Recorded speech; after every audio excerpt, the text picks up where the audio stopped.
Hey everyone, welcome back to another Orbit Devlog. This week was focused on progression systems, combat variety, and improving the overall feel of the game. A lot of seemingly small changes ended up having a pretty big impact on how the game plays, so let's jump into it. Upgrade rarities. One of the biggest additions this week was a complete overhaul of the upgrade system. Up until now, upgrades were all treated equally. They worked, but there wasn't much excitement when a new upgrade appeared. To fix that, I introduced a rarity system. Upgrades are now divided into 4 tiers: common, uncommon, rare, unique. Each rarity has its own visual banner, making upgrade choices much easier to read at a glance, while also making rare upgrades feel more rewarding when they appear. I also expanded the upgrade pool with a few new additions.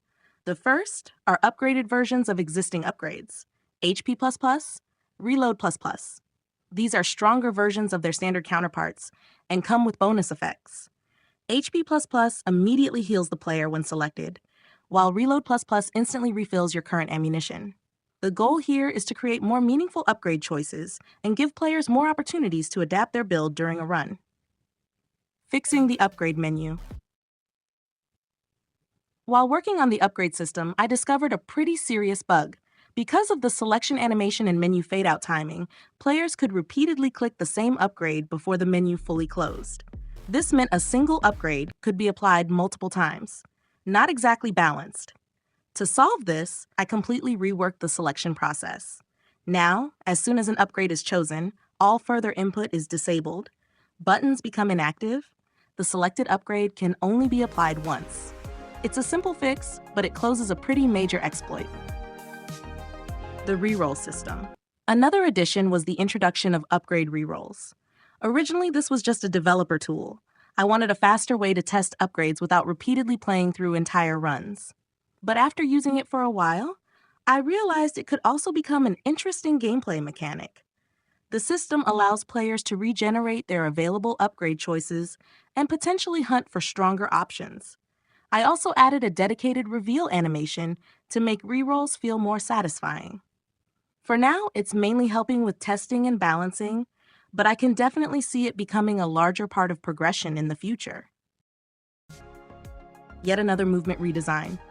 If you've been following these devlogs, you'll know that I've reworked movement several times already. Well, this week I did it again. The old control scheme was replaced with a more arcade-focused approach. Now, right input changes orbital direction, left input attempts a dash-in. The goal was to make movement decisions more deliberate while keeping the gameplay fast and responsive. After testing it, the new system feels significantly cleaner and easier to read during combat. It's one of those changes that sounds small on paper, but makes a noticeable difference when actually playing. Thruster effects. To reinforce movement feedback, I also added thruster effects to the player ship. At first, the thrusters were always active, but that quickly started to feel disconnected from what the player was actually doing. So the system evolved into something more context-sensitive. Now the thrusters activate based on player actions. This includes direction changes, dashes, different movement states. The result is a much stronger connection between the ship's movement and its visual presentation. Expanding the pack system. The pack system also received a major update. Previously, packs only existed as healing pickups. Now there's a new variant, invulnerability packs. This grants temporary invulnerability to whichever unit collects it. That means both the player and the enemy can benefit from it. I really like the decision-making this creates because players now have another objective to fight over during combat. Looking ahead, I'm considering adding upgrades that directly interact with packs, making them an even bigger part of the overall progression system, improving visual feedback. Another area I spent time refining was status effect feedback. My first attempt used sprite color modulation to show active effects. Technically it worked, but it created a new problem. The boss rage attack already relies heavily on color modulation, so multiple systems started competing for visual attention. To solve this, I moved to an icon-based approach instead. Now, healing displays a health icon, invulnerability displays a shield icon. These icons briefly appear above affected units whenever the effect activates. It's much clearer and avoids conflicts with other visual systems. New special attacks. Enemy combat also received several new special attack patterns. Rage Attack. The Rage Attack dramatically increases both fire rate and bullet speed, creating short bursts of extremely high pressure. Storm Attack. Storm Attack launches slower-moving but unstoppable projectiles.